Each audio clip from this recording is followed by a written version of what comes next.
Good day, everybody. Uh, I'm a little bit tired today. I never got much sleep last night, because my foot is really paining bad. But these people that I'm finding, these people that God are putting in touch with me, are very important people. They're helping me in my recovery, and they're really helping a lot of people in this world. I get messages every day from people that are so happy still to be alive and fighting these addictions. I got a lady coming on in a minute. There's no other way to say it, but God put us in touch with each other. This lady's going to have such a powerful story. It's going to be nothing short of amazing. If this can inspire nobody, nothing will. Just like my little buddy that was on the other day giving his story. They're heart-touching stories. They can help anybody in the world. And I want to tell everybody here, when I talk about ADHD meds and that, I know there's people in the world need meds, and they're going to need them forever. But I know I've been on all kinds of meds, and I don't take none today. And it's a long road to get off your meds, and some never get off them ever. But all I'm saying is keep an eye on doctors, because they over-medicate, and they just love giving out the medication. I know people that gets bottles of Ritalin from their doctor and they sells them on the street. I sold my pain meds before that I got from my doctor. I sold them to other people, so I know what happens. People are getting over medication. But anyway, with further ado, I'm going to invite my friend Renee on.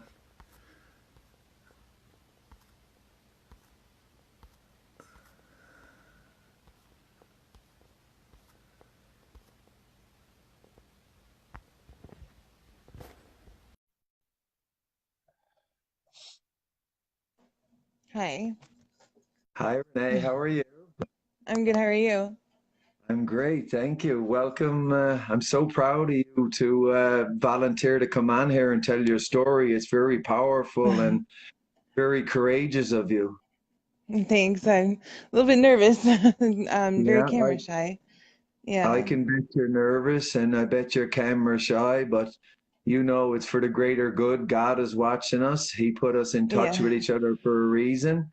And by you telling your story, I think is going to put you on a fast track to healing, and you're going to help so many other people in this world. There's such a need for this. It's overwhelming how many people are struggling every day and just willing to die and give up. Yeah, I know. I almost died. I mean, I had endocarditis when I was 20 years old. I mean, and this is a very, very long story, so trust me, if it gets too Take long, your just let time. me. Keep going. Start and keep But going. okay. So I was 15 years old when I first started smoking meth. I had a little bit of a difficult childhood growing up, but when I met my first boyfriend, he was into slamming dope. He was in his 30s and I was 16 years old.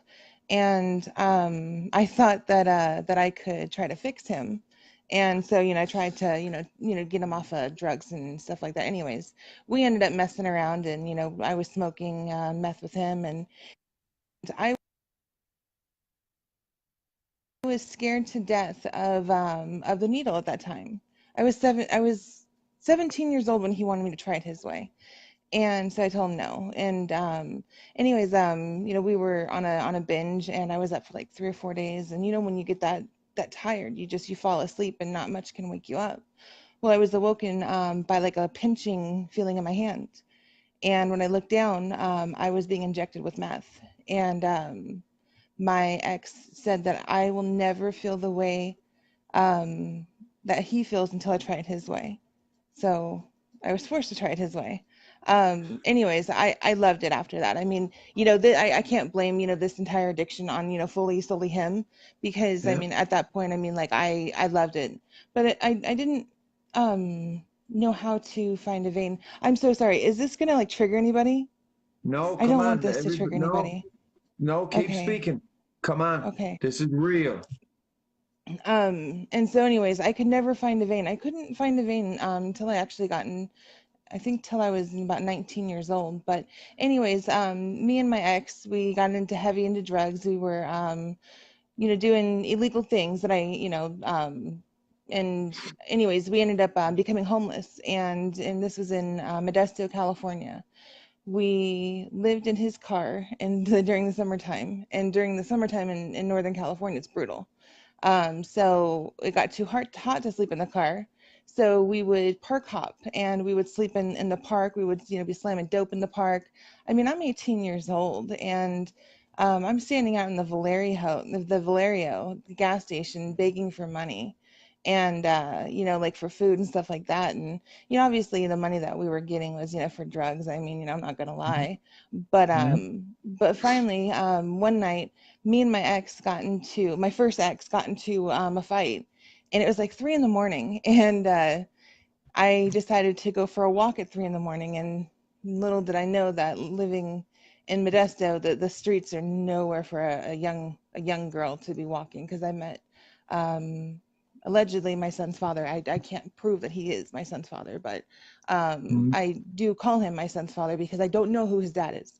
But I ended up meeting him, and he promised me that he would take me off the streets, and I'd go live with him, and we would and have like a happy relationship, and like he promised me things that I wanted to hear. I was young and stupid. I really wanted a relationship with this man, but I soon found out that he uh he had other plans for me. He tricked me out. I was 18 years old, and um he I'm sorry. It's okay. he You um take your time. he put me in a room and he locked the door, and I was forced to sleep with men at 18 years old. This went on for a long time. At least it seemed like a long time. Exactly, the days and nights don't. They seem like longer than maybe they were. But when I left with him, um, I was so high that I couldn't comprehend like what day, if it was day or night. I was literally locked in this fucking room with a deadbolt, and then like if I got combative and tried break out of the fucking the windows or something like that, he would tie me up. And it was a nightmare. Um, but anyways, my when I left with this man, my first ex at the time didn't know where I was, and so he ended up contacting my mom, and my mom filed a missing persons report. So I was the poster girl, 18 years old, asking, "Have you seen me?" Uh, I was I was locked in a room being sold for sex.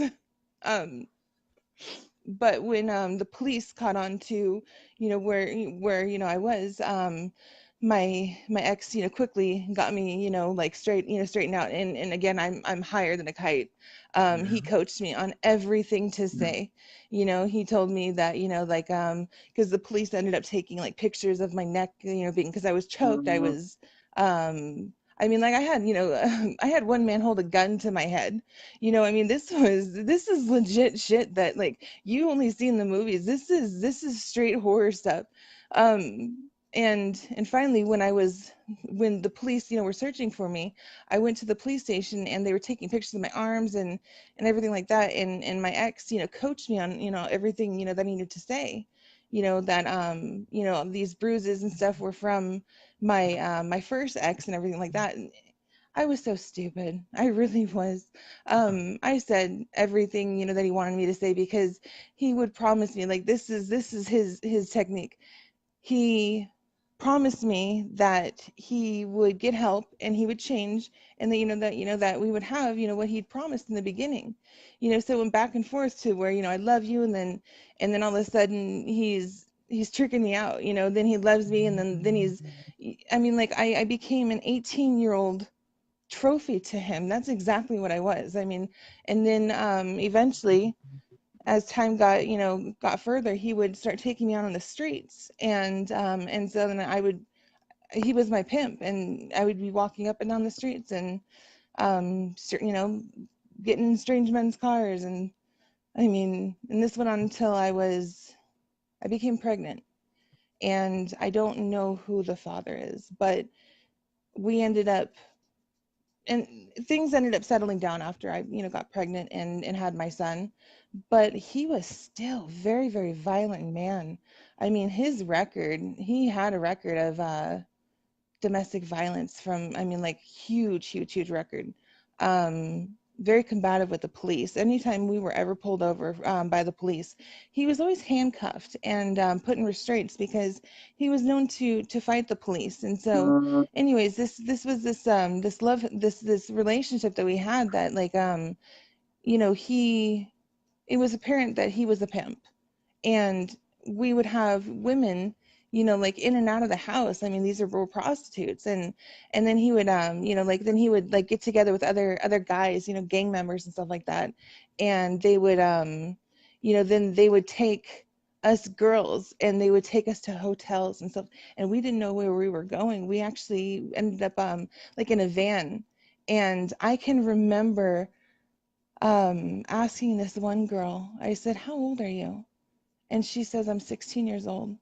And I said, "Oh my God." I said, these people, these girls and these boys that are missing, they're still alive. And like, like, you know, I couldn't tell you where these kids are, but like, I can tell you right now, I had to lie to men and tell them I was 16 years old when I was 18, because there were some sick men out there who liked who like that stuff. And this happens more than you guys know. I mean, this happens in little towns and little cities. You wonder where all these like missing kids and stuff are.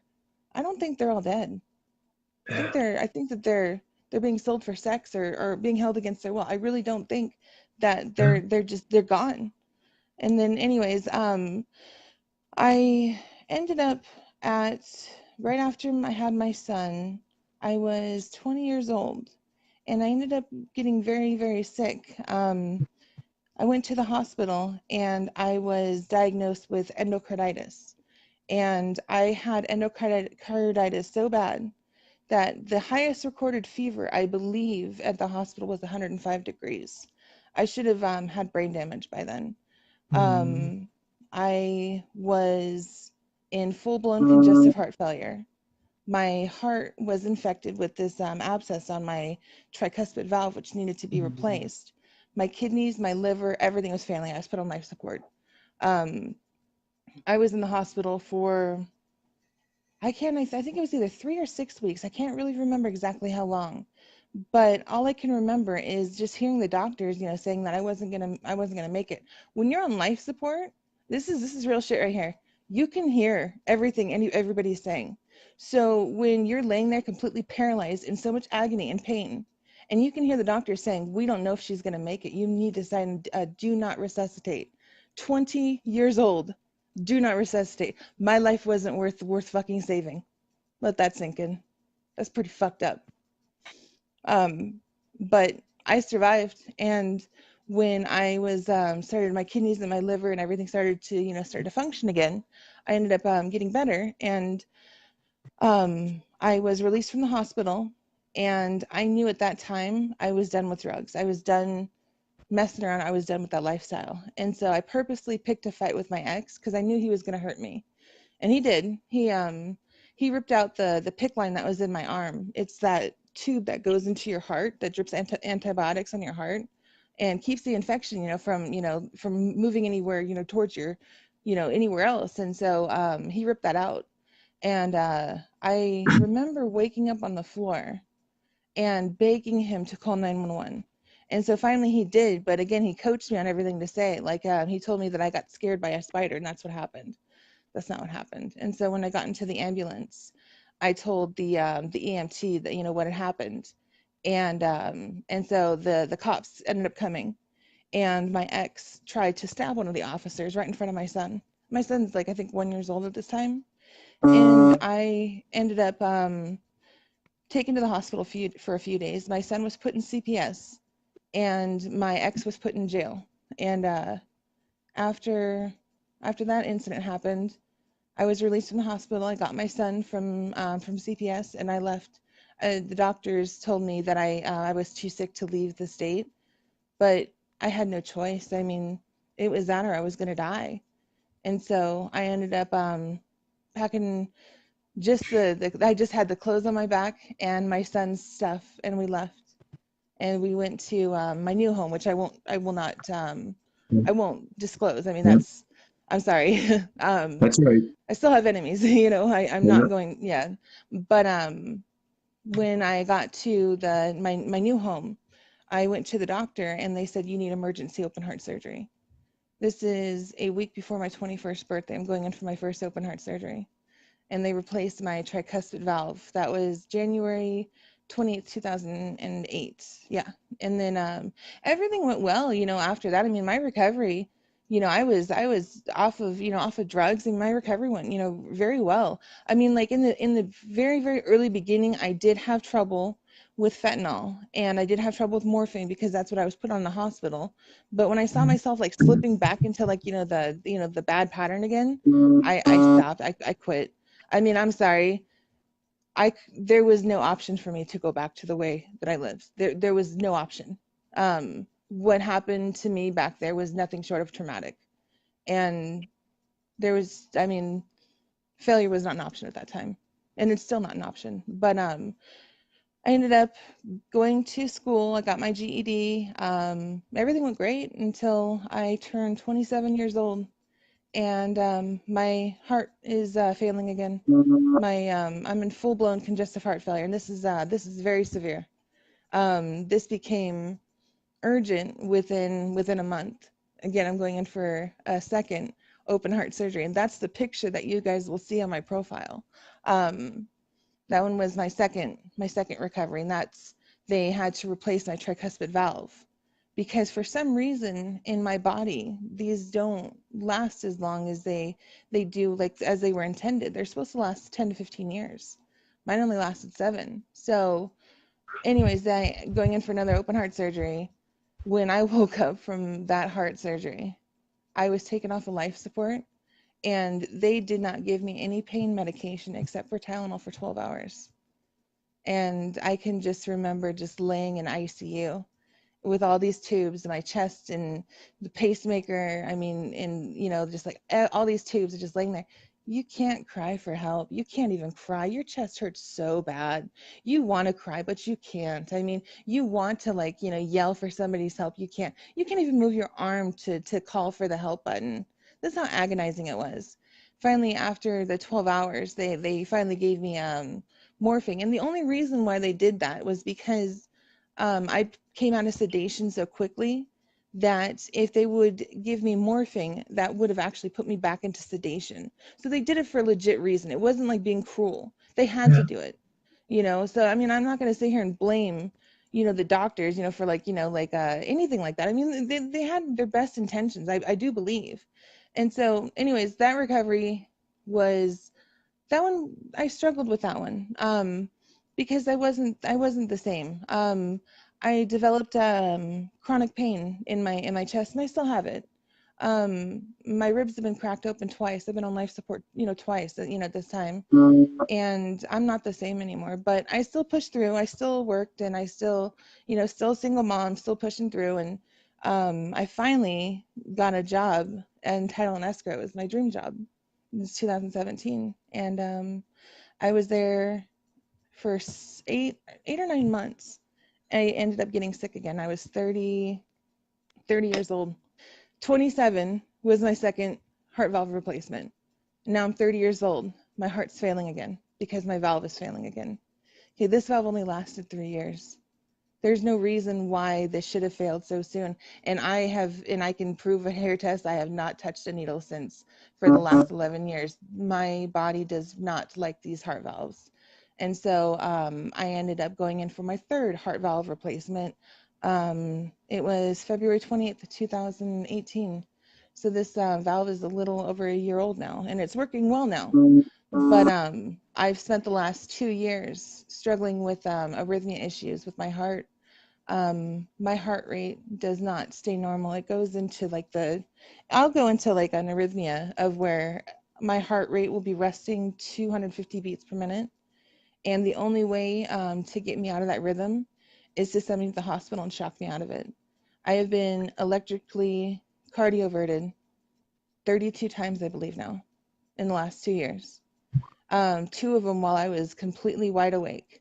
And this is 240 volts of electricity. You're just, I mean, it hurts. It hurts, but I mean, I'm alive. I've watched the doctors inject medication into my veins, and I've watched the monitor go from a heart rate of 250 beats per minute to zero. They stopped my heart. I've had my heart medically stopped while I was wide awake 12 times. Um, I could tell you some horror stories. I could. I mean, I have been care flighted to bigger hospitals because they don't know what to do with me. I have proof of all this. I mean, when I went into VTAC, that I was not supposed to make it out of that. VTAC, you only have a very short amount of time before you go into cardiac arrest.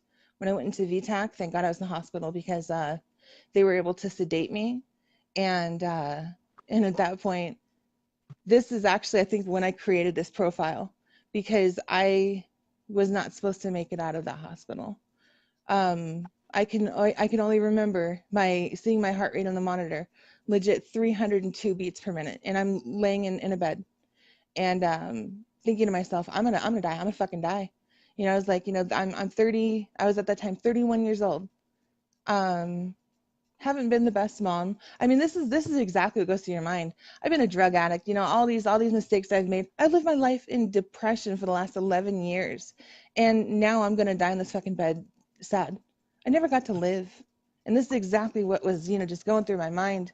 And at that point I promised, I prayed to Buddha, I prayed to any higher power. I said, please save my life. I mean, this was the scariest thing. Um, as soon as they're counting back, going 10, 9, 8, 7. You don't know if you're going to wake up. The only thing I could think of was, please let me survive. I just want to raise my son. I just want to see him turn 18 years old, then I'm ready to go. But I don't know why I'm still alive. I should be dead. Um, but I mean, I woke up and my heart was in regular rhythm, and I just like all I can remember is like looking at the doctor, and I was just like, thank you, you literally legit saved my life. And he said, no, I didn't save your life. He said there was a higher power that was looking over you. I'm I was supposed to die on that table, and I don't know why I'm still alive, but that just completely changed my entire life after that. I mean, it was a day and night difference. I promised myself that I don't care under what circumstance, I will not leave this world depressed. I'm not going to live my life in depression anymore. I'm not going to live my life in hiding anymore. This story is way too powerful, and it happens way too frequently to not tell to the world. I have met prostitutes that were battered worse than me. Where are they? I mean, come on, where are all those strong women at? They're out there. Where are all those women who've had to, who survived domestic violence? You're out there. Fucking stand up. I mean, Yeah, like I see Chris Ferry. I see fucking all these other, all these other public figures who are men. Where are all the women public figures? Come on, like where are all my women who are strong? Stand the fuck up. I mean, yeah, I know you're out there. I can't say I've ever met a prostitute who was in such severe shape as I was, that's actually legit, like actually made it out and can say they recovered. Where are you? I mean, I know that you guys are out there. I want to hear your stories. I really do. mhm. But I mean, I've dedicated the rest of my life to getting this story out there, and I have hopes to trying to change people's minds from using drugs, because I mean this isn't just using the needle. This is very very scary. I mean, you can be smoking meth and develop pulmonary hypertension. That's another scary, scary disease. That's something like I'd rather blow my brains out before I go through pulmonary hypertension again. That stuff is no fun. But today, I can say that I have been I've been stable. I've actually been very stable. And I've been able to to like start rebuilding my life again because I mean I've spent the last 2 years very sick. And now that the medication's working and my heart's working, well again, and I mean I'm considered, as sick as I was, I'm considered actually pretty healthy, for as much as I've gone through. I mean my heart will never be the same. I always have to be on medication, but there's nothing stopping me from out going for a walk. I mean there's nothing. There was 2 years ago when I couldn't get out of bed, but now I can. And so now I've dedicated the rest of my life to trying to help other people with mental illness and drug addiction.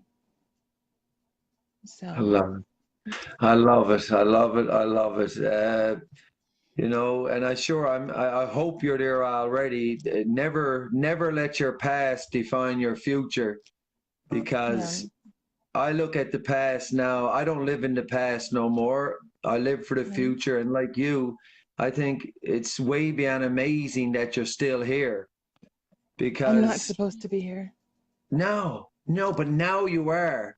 Like now, I know. yes, you're supposed to be here. Your purpose is here because you are going to help a lot of people in this world, because a lot of people don't have the guts, or they're just too scared or too shamed. And people like you coming forward is going to bring a lot of people out. It's I power in wanted the to. words, and people will catch on.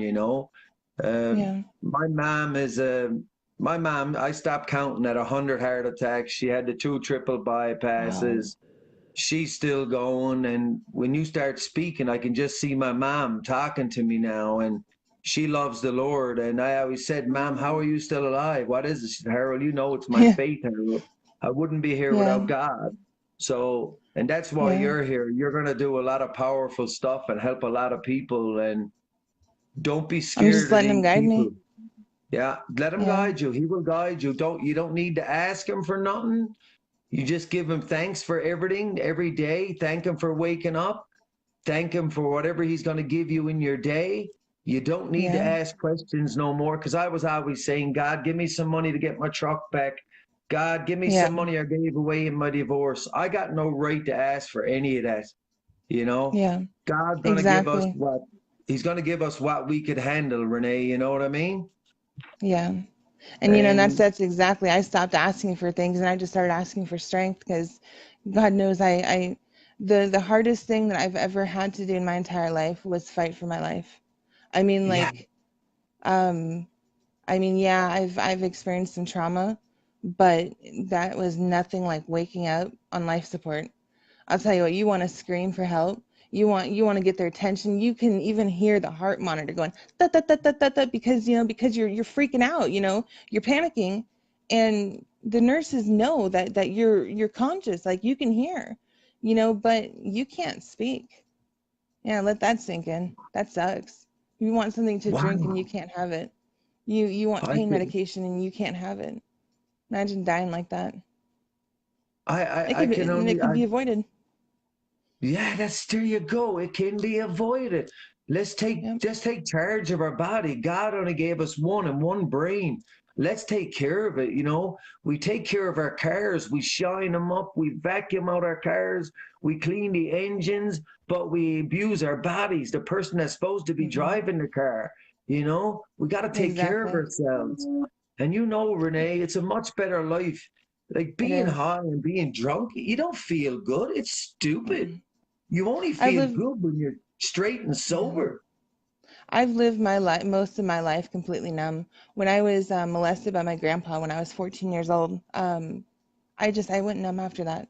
I just, I mean, I can't say I had like a terrible childhood growing up, but there was a few unfortunate, circumstances that did happen. The Yeah, thing is my mom and my stepdad did everything they could to avoid, from me spiraling out of control. They couldn't stop me.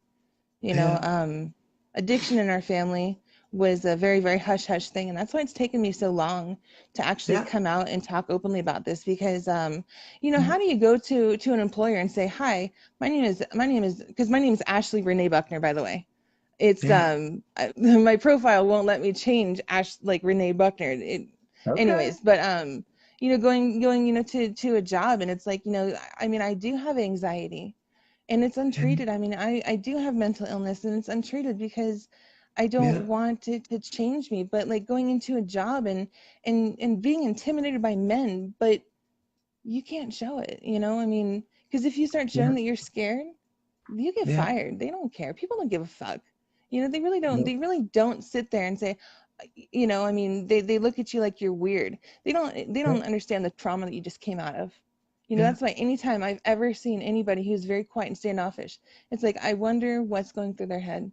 Instead of, Yeah. saying, oh, well, there's something wrong with them. You know how many men that I dated who labeled me as crazy because I was Yeah. intimidated by them. I mean, like, I mean, it's like my last 11 years of like my dating life has just been, I mean, it's been horrible. I mean, You. it's not the guys. Like, since I've been sober, like I've met very decent guys. It's not them, it's me. I'm the fucked Ah. up one. Ah. No.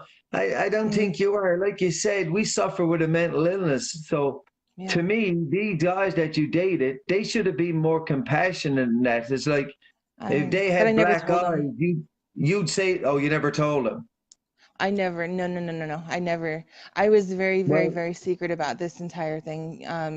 When a guy like started getting close to me and asking like, about my past, I would run the other way. That would be it for me.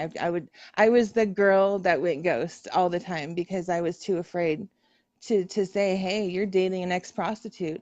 Yeah, I mean, that's disgusting. Guys don't like that. I'm not a prostitute anymore though. you're That not. that's not You're me anymore. beautiful. You're God's child, and you were never a prostitute. You were forced into stuff by evil men.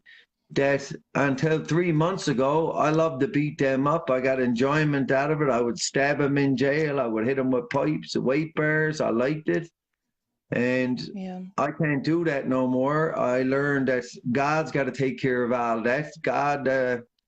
He'll give them back what they deserve in the right time. He will get them, I promise you. Oh And yeah, I firmly believe that. That's for sure. I mean, because now that I look back on the house that I came from, it's now condemned. I think that my ex is actually probably living somewhere on the streets right now. that, He doesn't have a home. I right? mean, And I don't wish no ill will on him. I wish whatever God gives him, he'll get, because obviously he was a sick man too. He was a sick person. he was a And can sick they ever man. be cured? I don't know, but whatever way God wants to deal with them, I'm good with it. If he's dead, so what? Let it be, you know? That's like But that was really hard, like especially when like I was and see he used to always make it out like I was a bad girl and so I had to be locked up in a fucking room. And so like, he would always tell me like if I didn't do this, if I wasn't mouthy, because you know what, I'm gonna tell you right now, I wasn't a fucking angel either. Okay. If he ever talked about, our story, I was a horrible person. I was. I mean, like, I stole his fucking drugs. I mean, like, I was not, but the thing is I did not deserve to be locked up like a fucking animal. Nobody deserves no, that. Okay. nobody, I was, nobody in this world deserves that, Renee. no, they don't.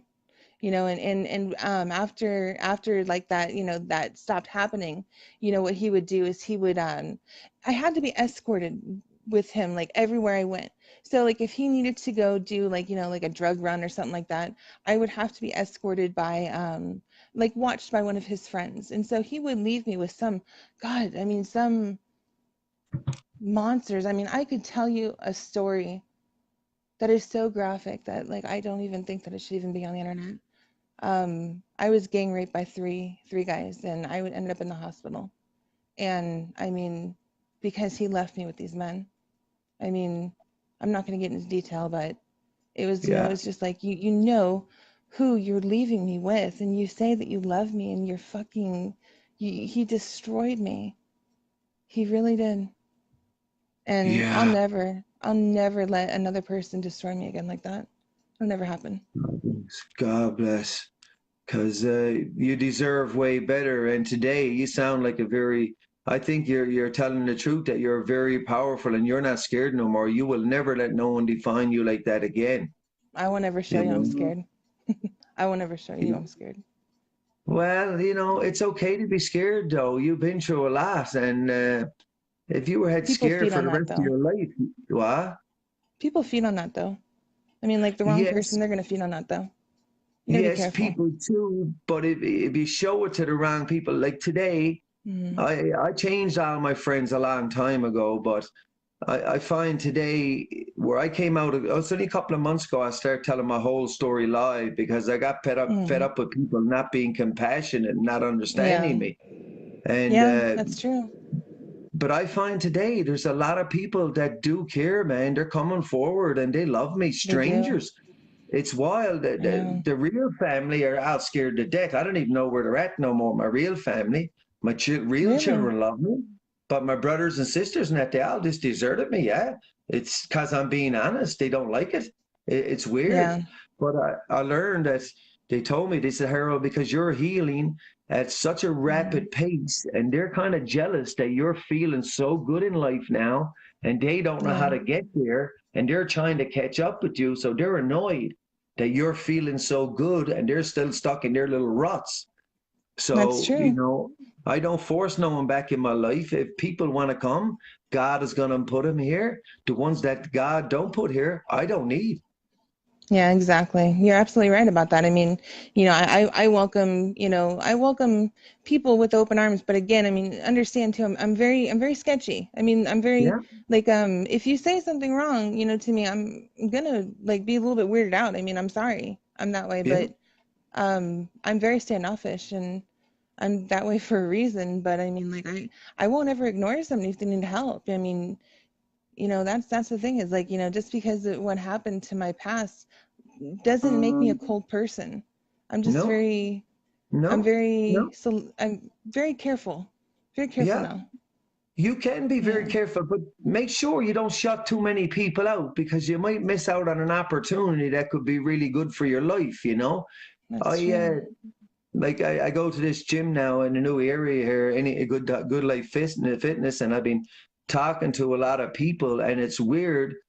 Usually, a lot of people see me, my tattoos, big earrings, they think pure gangster. I was a gangster, but Hmm. I had a lot of love.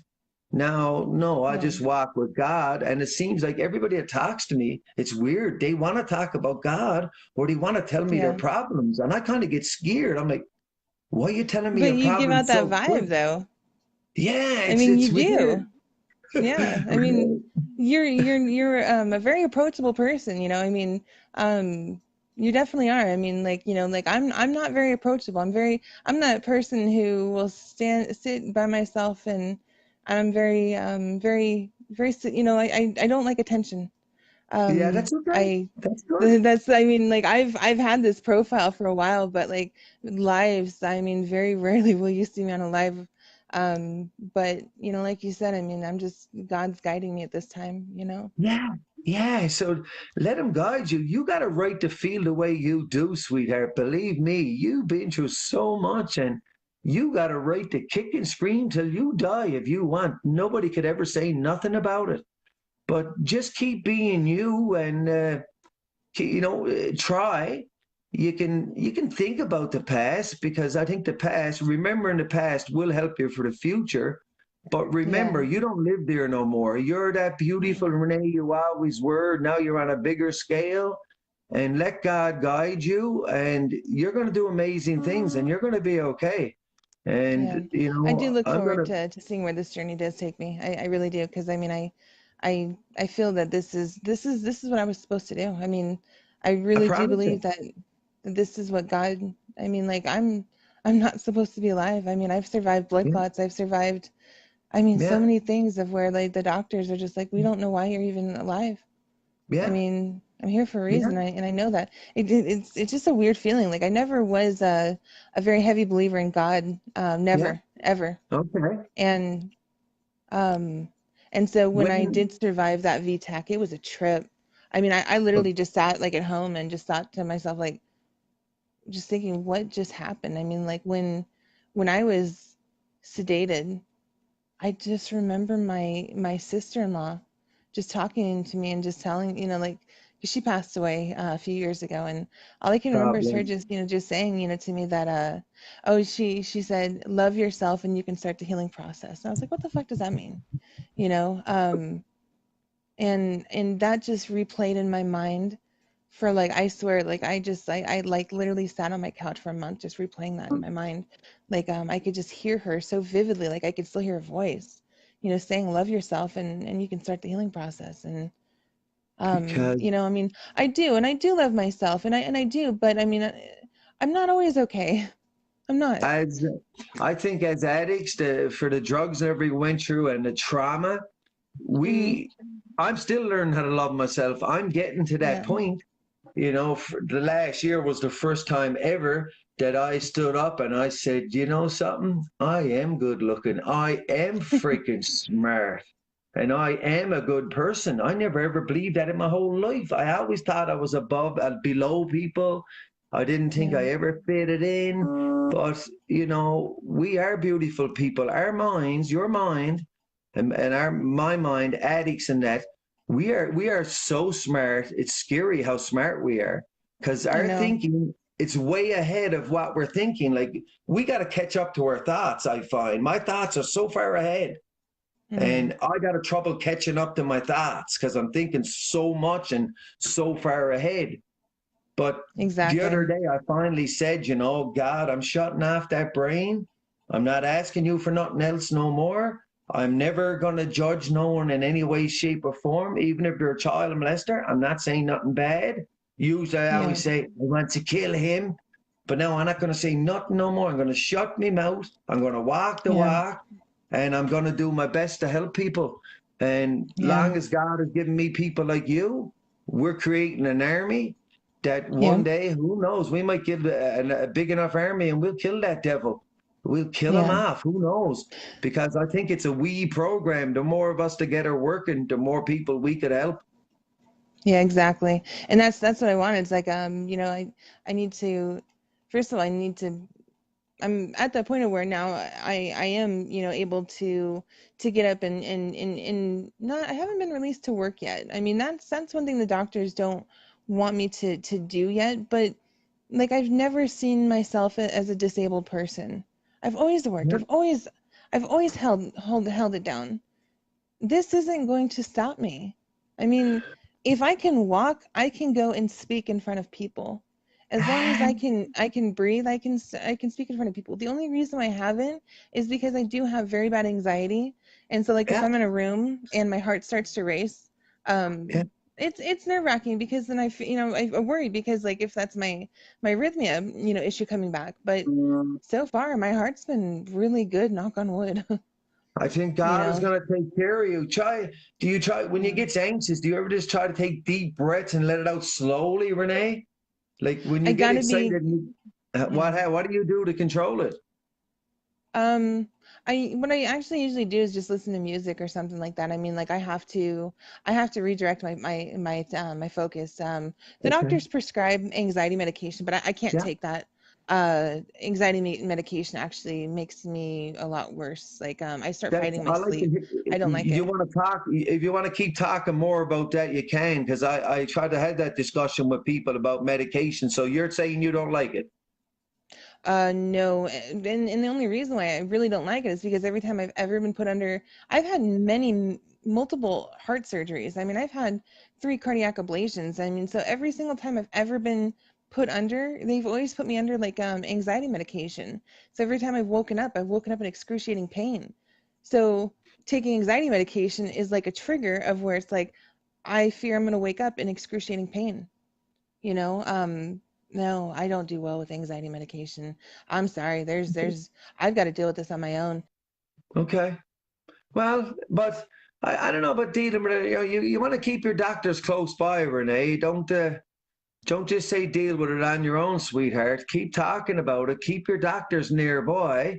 But in the end, you know what you're doing. Do you drink lots of water and that?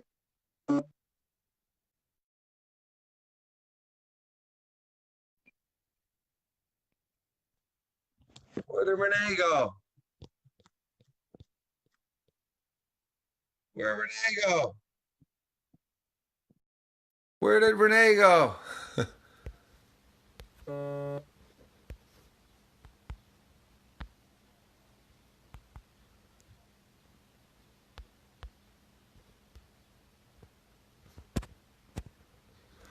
I invited you back on, Renee.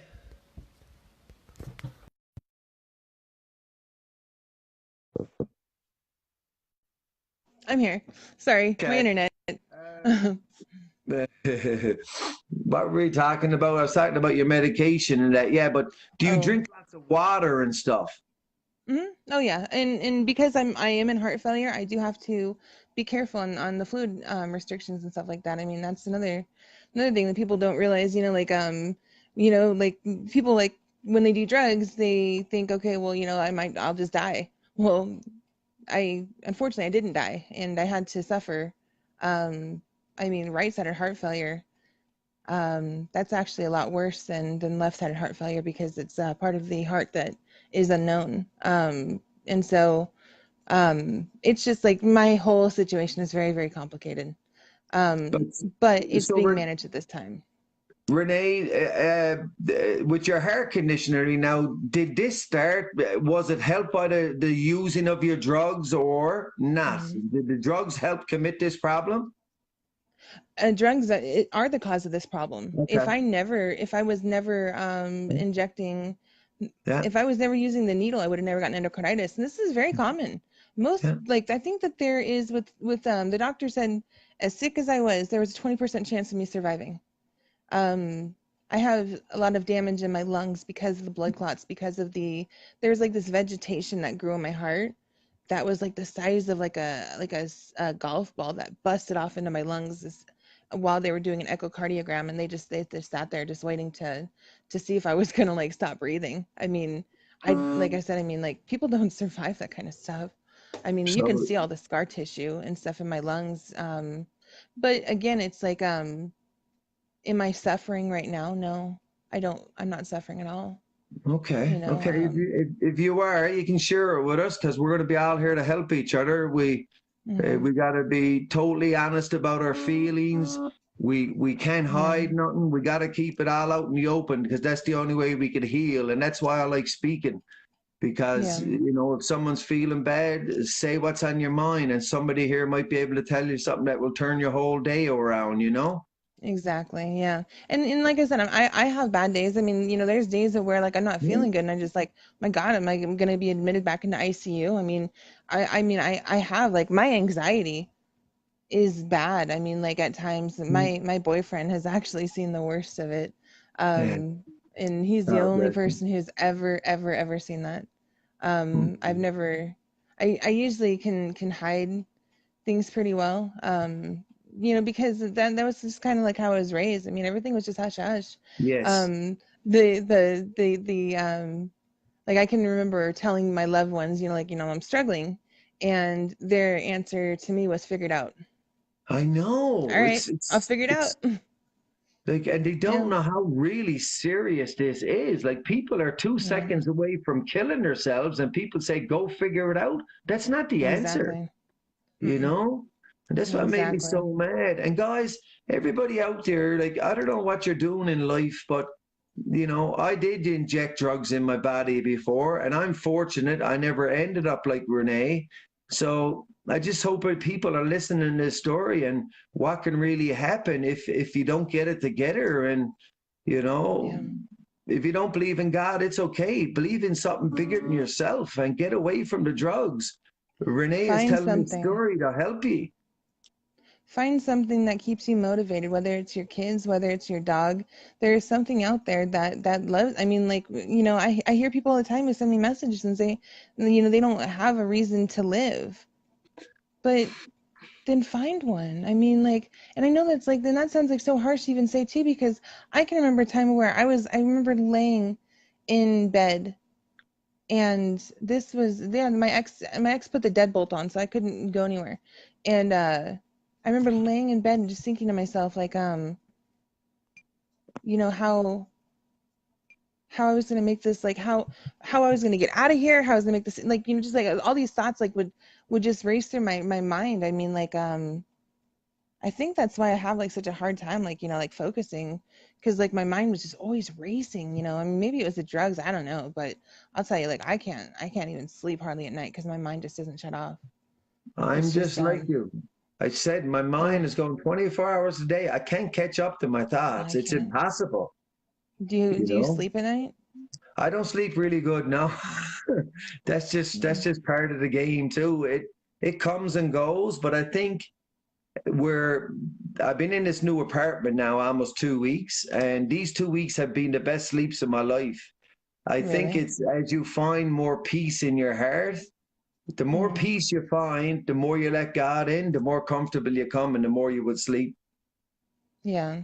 Yeah, You know? I've spent 11 years battling insomnia. Um, if I go into a deep sleep and like if I have nightmares of being like, in the past, I will wake up and I will freak out. Okay, Renee, let me That's ask you a question. Where are you at with your grandfather now? How do you look at him today? Are you forgiving him? Do you still have hate for him? How do you feel about, the people that hurt you as a child? Where um are you at with well, that? he's dead. He's dead Okay. now. He actually, when that whole incident happened, I remember my grandpa sent me an email that said something along the lines of like he had a dream of me running around naked or something like that.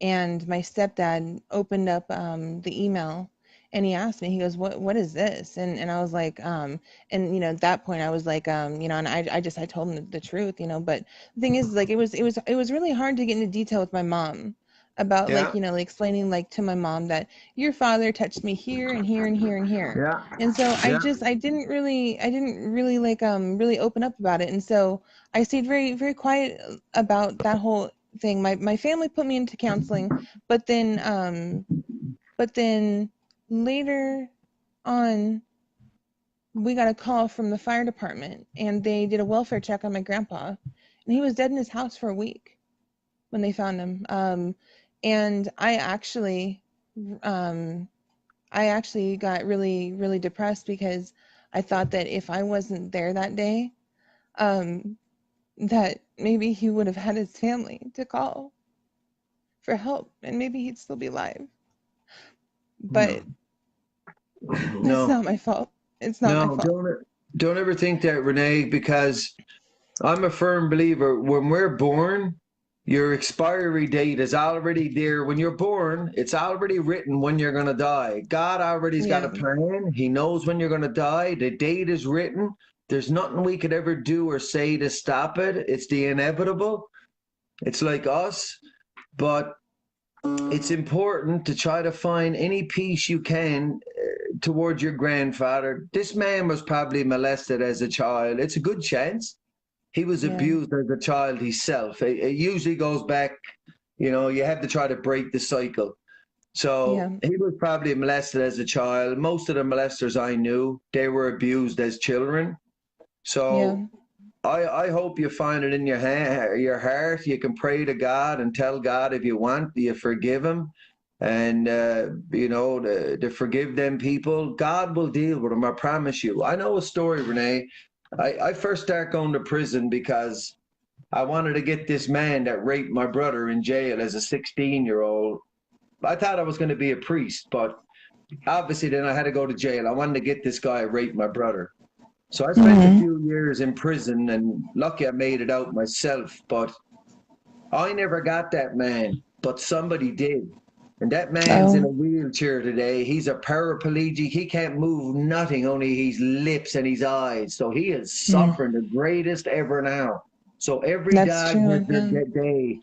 When you forgive the people that hurt you, God will take over. I Yeah. believe as long as we're holding vengeance towards someone, because I'm dealing with another issue now that is lucky I don't just go, but I can't. Yeah. But No. long as I'm finding peace and I'm forgiving the people that hurt anybody that I love, God will say, okay, Harold's forgiven them. Now I'll give them people their justice. I'll give them what they Yeah. deserve.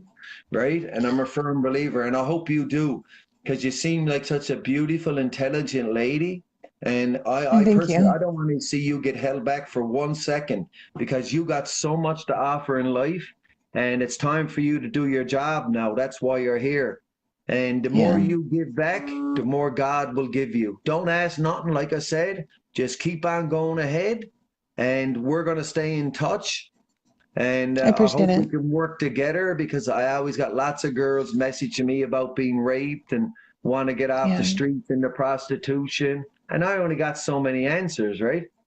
So So, I I mean, if feel they want to talk, God gave me a right arm now, someone that's going to help me and yeah. help all these girls, right? Yeah, absolutely. I mean, you know what? I mean, I want to hear, I want to hear like, stories even like of men. I mean, like I'm sorry, but like Yes, this isn't just a woman thing too. yes. I've heard stories of men, being battered and I mean, like you can't always just assume it's a woman, but even men, it's like where are you? Like that's where I want to know. It's like, I mean, like I've shared my story so many times, but it's like I'm yet to hear. Like I've only found a handful of people who've either had endocarditis, who've either had, like the prostitution and stuff like that, like but it's like they share their story, but it's like, God, stand up, share your story. Like it's powerful. You guys are powerful. Every single person has this a very powerful story. It's just I don't know. I mean, if any women or men want to share their stories and about their experiences, with the overcoming that kind of trauma. I mean, I'll gladly share it.